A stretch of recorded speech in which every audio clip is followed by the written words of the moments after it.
Are you ready for some good news? People will do offensive things, but you don't have to take offense. Here's today's text in Proverbs 19:11. Good sense makes one slow to anger, and it is his glory to overlook an offense.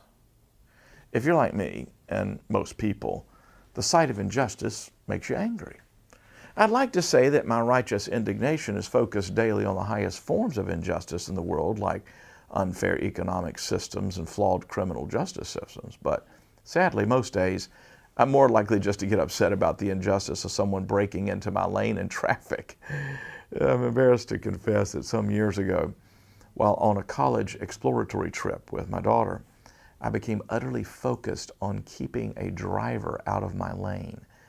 We were on a double-lane interstate road that was full of warning signs about a left lane closing ahead. Everyone knew the lane was coming to an end, but there were those greedy few who were trying to sneak down the left lane as far as possible and then whip in front of someone into the right lane. You know, sometimes tractor-trailer trucks will ride side by side to prevent people from this sort of rude lane-grabbing behavior. But in my case, it was two pickup trucks that moved towards the center of the two lanes to keep an SUV from passing them. And the driver directly behind the pickup truck snuggled just inches behind the trucks in order to prevent the SUV from sneaking into the right lane. So it was up to me.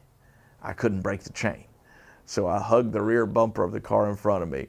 It became my mission to keep the rude SUV from getting into the right lane. It went on for a long, slow-moving half mile, and no one let in the SUV. After the left lane had disappeared, the two pickup truck drivers gave each other the heroic thumbs up in celebration. And my momentary feeling of satisfaction quickly melted into a gulp. What had I done? I just worn myself out trying to keep a single car from entering my line. To what end? Just to prove myself in the right? If I just let the rude driver in, I could have enjoyed that part of the trip with my daughter. What's worse, I started wondering about the chances that the SUV driver was a parishioner. People are going to do offensive things. There's no stopping it. But you don't have to take offense. In fact, the proverb says it's a glorious thing to be able to overlook an offense. All of hell wants to persuade you to focus on the law. You better get what you deserve. Don't let anyone get away with anything. It's the mantra of the easily offended.